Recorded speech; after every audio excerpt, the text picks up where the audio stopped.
जी का रथ लेकर जाओ ना। और सुनो, एक बुरा न मानो तो एक बात कहूं। उद्धव जी ने कहा आप जो चाहो सो करवा लो। कान्हा ने कहा मोर का पंख लगा दूं क्या आपके मुकुट में? उद्धव जी ने कहा कोई बात नहीं। अब उद्धव जी एकदम श्री कृष्ण सरीखे हो करके अक्रूर जी के ही रथ में सवार हुए और पहुंच गए। कहां?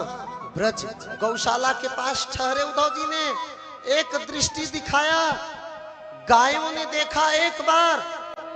उद्धव जी को लगा कि श्री कृष्ण ने तो कहा था कि हमारी गैया हमारे बछड़े पूंछ उठाकर दौड़ेंगे, हमको देखकर हमें जानकर दौड़ पड़ेंगे, देखते ही रहेंगे। उद्धव जी ने देखा कि गायों ने दोबारा देखा तक नहीं, बछड़ों ने दोबारा देखा तक नहीं, मानो भाव ही नहीं दिया। उद्धव जी का ज्ञान तो यही फेल हो गया। ये पशुओं ने नकार दिया उद्धव जी के ज्ञान को। क्यों? श्री कृष्ण का पीतांबर पहन लिए हैं, श्री कृष्ण का रूप है, श्री कृष्ण जैसी कद काठी है, अक्रूर का रथ है। लेकिन बेजुबान पशु जिनका संबंध गोविंद से है, उनके ज्ञान का था कोई नहीं पा सकता। गोदोह भीरवा शब्दम। अक्रूर जी ने देखा गाय के दूहने की घर घर आवाज पूरे ब्रज में गूंज रही है। जब अक्रूर जी गए थे उस समय भी ब्रजे गोदोहनम गतो, उस समय भी पूरा ब्रज गाय दूहने में लगा था। गूंज घर घर की आवाज सुनाई दे रही, गायें हैं, बछड़े हैं, ग्वाल हैं, सब कुछ है। मोर का पंख है, पीतांबर है, श्री कृष्ण का रूप है, लेकिन एक चीज नहीं है। और इसीलिए गाय और बछड़ों ने दोबारा देखा तक नहीं। क्या?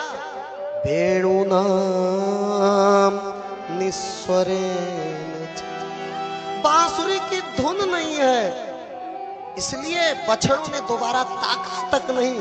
उद्धव जी विचलित हो गए कि क्या करूं, यहीं से लौट जाऊं या आगे जाऊं। डगमगा गया उनका सामर्थ्य, उनका ज्ञान फीका पड़ गया। उद्धव जी जैसे तैसे नंद महल में जब प्रवेश किए तो नंद बाबा ने ऐसे स्वागत किया मानो गोविंद आए हैं। दौड़कर अपने हृदय से लगा लिए, यशोदा माँ के पास ले गए। रात्रि का प्रथम प्रहर था। खाट पर पड़ी बूढ़ी यशोदा माँ गोविंद के पीतांबरी की महक महसूस कर विचलित हो उठी। आंख नहीं खुल रहे थे, इतनी कमजोर हो गई थी यशोदा माँ। हाथ बढ़ाई कान्हा, और अक्रूर नंद बाबा ने उद्धव जी का हाथ थमाया। स्पर्श पाकर जान गई कि हमारा कान्हा नहीं है, लेकिन कुछ तो है जो गोविंद की याद दिला रहे हैं। तुम्हारी याद आती है, तुम्हारी याद आती है, बताओ क्या करे मोहन, तुम्हारी याद आती है, बताओ क्या करे मोहन, तुम्हारी याद आती है, बताओ क्या करे मोहन। चलूं तो वो न चलने दे, रुकूं तो वो न रुकने दे।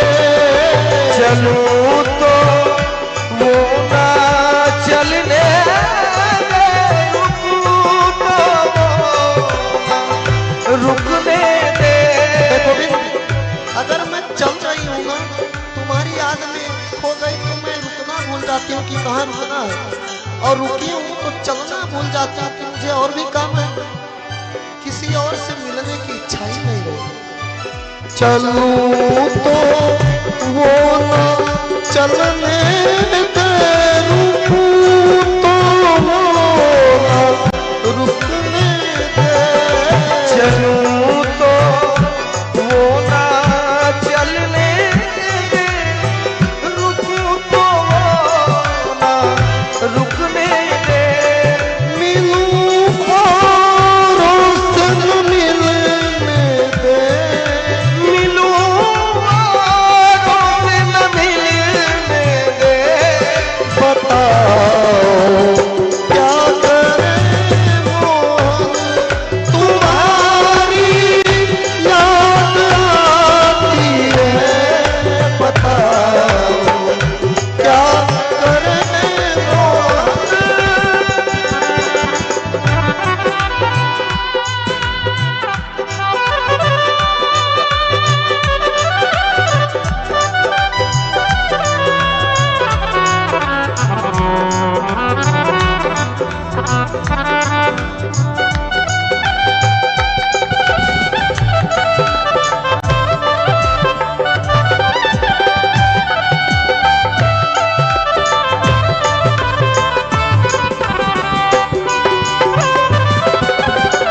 यादों की हूँ। अब हृदय की एक ही लालसा है, ये तुम्हारी यादें जाएं तो तुम आ जाओ, और यादें जाएं और तुम ना आओ तो ये प्राण चले जाएं। तुम्हारी ये और तुम इसके, हमारी कौन चलने दे। तुम्हारी ये और तुम इसके, हमारी कौन चलने दे। ये जब जाएगी तुम आओ, ये जब जाएगी तुम आओ। बताओ क्या करें मोहन, तुम्हारी याद आती है। तुम्हारी याद आती है, बताओ क्या करे मोहन। तुम्हारी याद आती है, बताओ क्या करे मोहन। नंद बाबा ने उद्धव जी को छुड़ाया यशोदा माँ से। नंद बाबा ले गए उद्धव जी को गौशाला की ओर। कहा, प्यारे उद्धव जी, देखो इन बछड़ों को, ये श्री कृष्ण को ध्यान करके पूंछ उठाकर दौड़ा करते थे। देखो इन गायों को, ये मनुष्य जैसा व्यवहार किया करती हैं। ये देवतुल्य गायें केवल और केवल आज भी गोविंद की राह निहारा करती हैं। अपि स्मरति न कृष्णो मातरम सुहृद सखे। नंद बाबा ने कहा, उद्धव जी, वो कान्हा इन गोपियों को याद करता है, इन गायों को याद करता है, और वो हम सबको याद करता तो है ना। उद्धव जी ने कहा, हाँ हाँ याद करते हैं। नंद बाबा रोने लगे। नंद बाबा ने कहा, मैं अभागा पिता, हमने ही कह दिया था उसे जाने के लिए, नहीं तो यशोदा बिल्कुल ना जाने देती। मेरे ही कहने से वो गया। मैं बहुत कोसता हूँ, सब हमको कोसते हैं, मैं कैसे अपने आप को समझाऊं। और हमारी मजबूरी है कि हम रो नहीं सकते। बाप हूं ना, घर का मालिक रोते हुए शोभा नहीं देता। गोपान ब्रजम च आत्मानाथम, गोपियों के, गोपों के, ग्वालों के, पूरे ब्रज के आत्मानाथ थे श्री कृष्ण। गाओ वृंदावनम गिरि, इन गायों के, इन वृंदावन के, इस गोवर्धन पर्वत के सबके प्राण थे श्री कृष्ण। श्री कृष्ण थे, वृक्ष लताएं हरी भरी रहती थी, बिना मौसम के भी आम्र उसमें बौर और फल आ जाया करते थे। श्री कृष्ण की बांसुरी सुनकर ये वृक्ष लताएं मानो 12 महीने बसंत ऋतु में जी रहे हो।